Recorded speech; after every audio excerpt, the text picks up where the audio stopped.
மக்களே, அல்லாஹ்வுடைய கிருபையை கொண்டு சுபகுடைய தொழுகையை தொழுது முடித்து அமர்ந்திருக்கிறோம். அல்லாஹ் தபாரக் வ தஆலா இந்த உலகத்தை படைத்து இந்த உலகத்திலே நம்மை படைத்திருக்கிறான். நம்மை படைத்த அல்லாஹ் இந்த உலகத்தில் நம்மை வாழ வைத்து கொண்டிருக்கிறான். நாம் வாழ்ந்து கொண்டிருக்கிறோம்.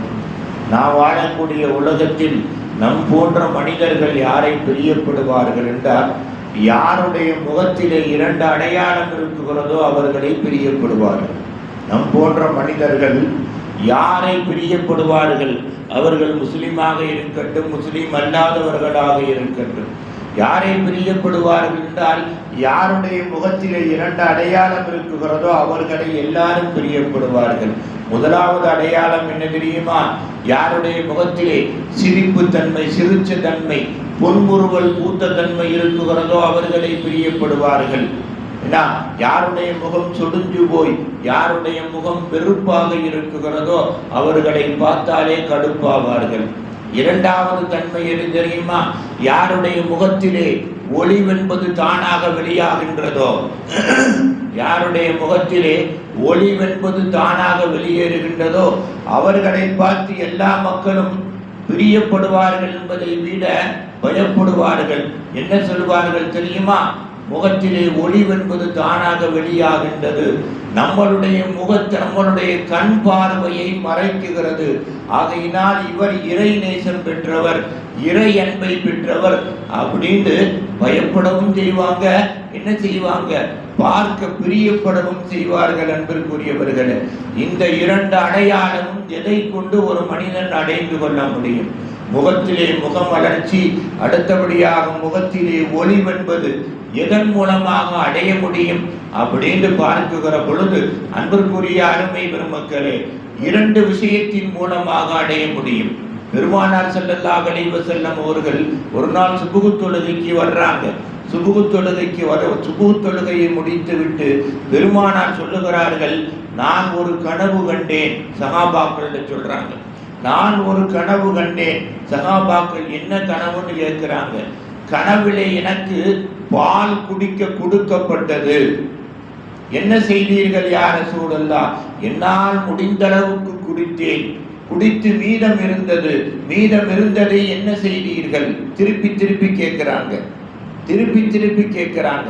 பெருமானார் ஸல்லல்லாஹு அலைஹி வஸல்லம் அவர்கள் சொல்லுகிறார்கள், மீதம் உண்டான பாலை எத்தனையோ பேர்கள் என்னை சுற்றி உள்ள சூழ்நிலையிலே யாருக்கு நான் கொடுத்தேன் தெரியுமா? உமரே ஃபாரூக் ரலியல்லாஹு தஆலா அன்ஹு அவர்களுக்கு கொடுத்தேன்.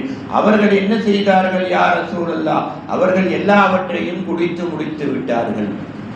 சஹாபாக்களுக்கு ஒரு விதத்திலே முகம் சொடிந்தது, ஒரு முகத்திலே கவலைக்குள்ளானது. அடுத்த விதத்திலே கேட்கிறார்கள், யா ரசூலல்லாஹ், அதற்கு என்ன அர்த்தம்? பெருமானார் ஸல்லல்லாஹு அலைஹி வஸல்லம் அவர்கள் சொல்லுகிறார்கள், கனவிலே யார் திருப்பி பால் குடிப்பதாக பார்க்குகிறார்களோ அவர்களுக்கு அதுக்கு என்ன அர்த்தம் தெரியுமா? அவர்கள் அல்லாஹ்வுடைய ஹிதாயத்தை பெறுகிறார்கள் என்று அர்த்தம். அல்லாஹ்வுடைய ஹிதாயத்தை பெறுகிறார்கள் என்று அர்த்தம். அப்ப திருப்பி கேட்கிறாங்க, நீங்கள் குடித்து விட்டு மீதத்தை உமரிடத்திலே கொடுத்தீர்கள். அப்படி என்றால் பெருமானார் சொல்லுகிறார்கள், இரண்டு விஷயம். என்னிடத்தில் எனக்கு அல்லாஹ்வினால் கொடுக்கப்பட்ட ஹிதாயத் என்பது யாருக்கு போய் சேருகின்றது? நான் இருக்குகிற பொழுதும் நான் இல்லாத பொழுதும் என்னிடத்திலே உண்டான ஹிதாயத்து, நான் இருக்குகிற பொழுது எனக்கு வரக்கூடிய ஹிதாயத் எல்லாம் உமருக்கு போய் சேருகிறது. நான் இல்லாவிட்டால், நான் மறைந்து விட்டால் என்னுடைய ஹிதாயத்து பூராமே யாருக்கு போய் சேரும்? உமரே ஃபாரூக் ரலியல்லாஹு தஆலா அன்ஹு அவர்களுக்கு போய் சேரும் அப்படின்னு ரசூலுல்லாஹ் சொன்ன உடனே ரசூலுல்லாஹ்விடத்திலே கேட்கிறார்கள் சஹாபாக்கள், இந்த ஹிதாயத்து வேணும்னா என்ன செய்யணும்? இந்த ஹிதாயத்து ஒரு மனிதனை அடைய வேண்டும் என்றால் என்ன செய்ய வேண்டும் அப்படின்னு கேட்கிற பொழுது, கண்மணி ரசூலுல்லாஹி ஸல்லல்லாஹு அலைஹி வஸல்லம் அவர்கள் சொல்லுகிறார்கள், மூன்று விஷயத்தை சொல்லுகிறார்கள். என்ன மூணு விஷயம் தெரியுமா? உங்களுக்கு தெரிந்தால் குர்ஆனை எடுத்து ஓதுங்கள். உங்களுக்கு தெரிந்தால் குர்ஆனை எடுத்து ஓதுங்கள். குர்ஆனை ஓத தெரியாவிட்டால், குர்ஆன் ஓத தெரிகின்ற வரைக்கும் என்ன செய்யுங்கள்? கொஞ்ச நேரம் குர்ஆனை எடுத்து பாருங்கள். அதுக்கும் உங்களுக்கு கஷ்டமாக இருந்தால் ஒரு நாளைக்கு ஒரு விடுத்தமாவது என்ன செய்யுங்கள், குர்ஆனை தொடர்ந்து முத்தமிடுங்கள். ஸல்லல்லாஹு அலைஹி வஸல்லம் சொல்றாங்க, குர்ஆனை தொடர்ந்து முத்தமிடுங்கள், இந்த காரியத்தை செய்து கொண்டே வாருங்கள் அப்படின்னு சொல்றவங்க. திருப்பி சஹாபாக்கள் கேட்கிறாங்க, அப்படி செய்து கொண்டே இருந்தால் என்ன நடக்கும்? ஸல்லல்லாஹு அலைஹி வஸல்லம் அவர்கள் சொல்லுகிறார்கள், அப்படி செய்து கொண்டே இருந்தால் நீங்கள் எதுவெல்லாம் நினைக்கிறீர்களோ அதுவெல்லாம் நடக்கும். உலகத்தில், உலக முடிவில் அதுவே நடக்கும். அபூ ஸாலபா தொழுகையிலேயே நியமமாக உள்ளவர், குர்ஆனிலேயே நியமமாக உள்ளவர். அவர் ஒரு துஆ செய்கிறாருங்க. என்ன துஆ செய்கிறார்? அற்புதமான விஷயம். ஜும்மாவிலாம் இப்படி விஷயங்கள் வர்றதில்லைங்க. அவர் ஒரு துஆ செய்கிறார். என்ன துஆ செய்கிறார்? அதாவது, யா அல்லாஹ், என்னுடைய ரூஹு தஹஜ்ஜுத் தொழுகை சஜிதாவிலே எனக்கு போக வேண்டும். அவர் துஆ செய்கிறார். திலாவத்துல் குர்ஆனிலேயே இருக்கக்கூடியவர், குர்ஆன் ஓதுவதிலே இருக்கக்கூடியவர், எல்லா நேரத்திலும் தொழிலுக்கு போகக்கூடிய நேரத்திலும் குர்ஆன் அவருடைய வாயிலே புழங்கப்பட்டு கொண்டே இருக்கும். துஆ செய்கிறாரு, ஃபர்லான நேரத்தில் போகக்கூடாது, ஃபர்லு தொழுகையிலே என்னுடைய ரூஹு போகக்கூடாது, தஹஜ்ஜுத் தொழுகையிலே போக வேண்டும். ஏன்? ஃபர்லு தொழுகை ஒரு நாள் கடமையாக்கப்பட்டது, எல்லாம் தொழுகக்கூடியது. தஹஜ்ஜுத் தொழுகை நாங்களாக எங்கள் மீது கடமையாக்கி கொண்டது. தஹஜ்ஜுத் தொழுகை எங்கள் மீது நாங்களாக கடமையாக்கி கொண்டது. அது மாத்திரமல்ல, ஃபர்லு தொழுகையிலே கேட்கப்படக்கூடிய துஆக்களை விட தஹஜ்ஜுத் தொழுகையிலே கேட்கப்படக்கூடிய துஆக்கள் ஏற்றுக்கொள்ளப்படும். ஃபர்லு தொழுகை தொழுகக்கூடியவருக்கு நீ கொடுக்கக்கூடிய அந்தஸ்தை விட தஹஜ்ஜுத் தொழுகை தொழுகக்கூடியவருக்கு அந்தஸ்து அதிகம். ஃபர்லு தொழுகையிலே எல்லாருடைய வார்த்தையும் துஆவையும் கேட்பாய். தஹஜ்ஜுத் தொழுகையிலே என் போன்ற சிலருடைய துஆவைத்தான் உன்னுடைய காதிலே விழுக்காட்டுவாய். என்னுடைய ரூஹு தஹஜ்ஜுத் தொழுகையிலே போகணும். ஏனென்று கேட்டால், நான் குர்ஆனை வளமையாக கொண்டவன். ஒரு நாள் இரவு தஹஜ்ஜுத் தொழுது கொண்டிருக்கிறார்கள். அவருடைய மகள் கனவு காண்றாங்க. அந்த அபூ ஸாலபாவுடைய மகளும் மனைவியும் ஒரே இடத்துல படுத்திருக்காங்க. அப்ப மகள் கனவு காணுகிறார்கள். கனவுல என்ன சொல்லப்படுகிறது? உங்களுடைய தந்தை சஜிதாவிலே இறந்து விட்டார். எழுந்திருச்சு வேகமா அம்மாளை எழுப்புறாங்க. எழுப்பி, இந்த மாதிரி கனவு கண்டேன். அம்மா வேகமா வந்து பார்க்கிறாங்க. பார்த்துட்டு மகளிடத்திலே சொல்லுகிறார்கள், அத்தா எப்போவுமே சஜிதாவில் அதிக நேரம் இருப்பார், அத்தா சஜிதா செய்து கொண்டிருக்கிறார், நாம் என்ன செய்ய வேண்டாம், இடையூறு தர வேண்டாம். போய் படுத்துடுறாங்க. அதே கனவு மகளுடைய கனவுலே திருப்பி தெரிகின்றது. திருப்பி அம்மானை எழுப்புறாங்க. அதே பதில் சொல்றாங்க. மூணாவது தடவையும் அதே கனவு மகளுடைய கண்ணிலே தெரிகின்றது, கனவுலே தெரிகிறது. அம்மாவை எழுப்பி சொன்ன உடனேயே வந்து பார்க்கிறார்கள், சஜிதாவிலேயே படுத்து கிடக்குகிறார்கள். நமக்கு நல்லா தெரியும் ரூஹு எப்படி போகிறதோ. ஒரு மனிதனுக்கு கைகால் நீட்டி ரூஹு போச்சுட்டா அந்த கைகால் அப்படியே இருக்கும். அதே நேரத்திலே கைகால் மடக்கப்பட்ட சூழ்நிலையிலே ரூஹு போச்சுட்டா அதை திருப்ப முடியாது. அப்படியே ஒரு நின்று கொண்டும். மூணாவது அளவுக்கு மகள் இந்த கனவை கண்டு சொன்ன உடனே அம்மாள் பதறி போய் வந்து பார்க்கிறாங்க. சஜிதாவிலே கிடக்குகிறார்கள். அம்மாள் மகளிடத்துல சொல்றாங்க, அருமை மகளே, வாருங்கள், தகப்பனை போய் எழுப்பலாம். சஜிதாவில் தூங்கினாலும் தூங்கி இருக்கலாம். உங்கள் தந்தை அப்படியும் வயதான காலம் என்பதால் செய்து விடுவார்கள். அப்பையும் கூட கணவன் மேல ஒரு மரியாதை. போய் இப்படி இந்த தட்டின உடனேயே அபூ ஸாலபா ரலியல்லாஹு தஆலா அன்ஹு அப்படியே சாய்கின்றார்கள். தாய்க்கு கனவு தெரியல, பிள்ளைக்கு கனவு தெரியுது. காரணம், தாயை விட இபாதத்தில் பிள்ளை உயர்ந்தவர்கள். எல்லாருக்கும் எல்லா கனவும் தெரியாது.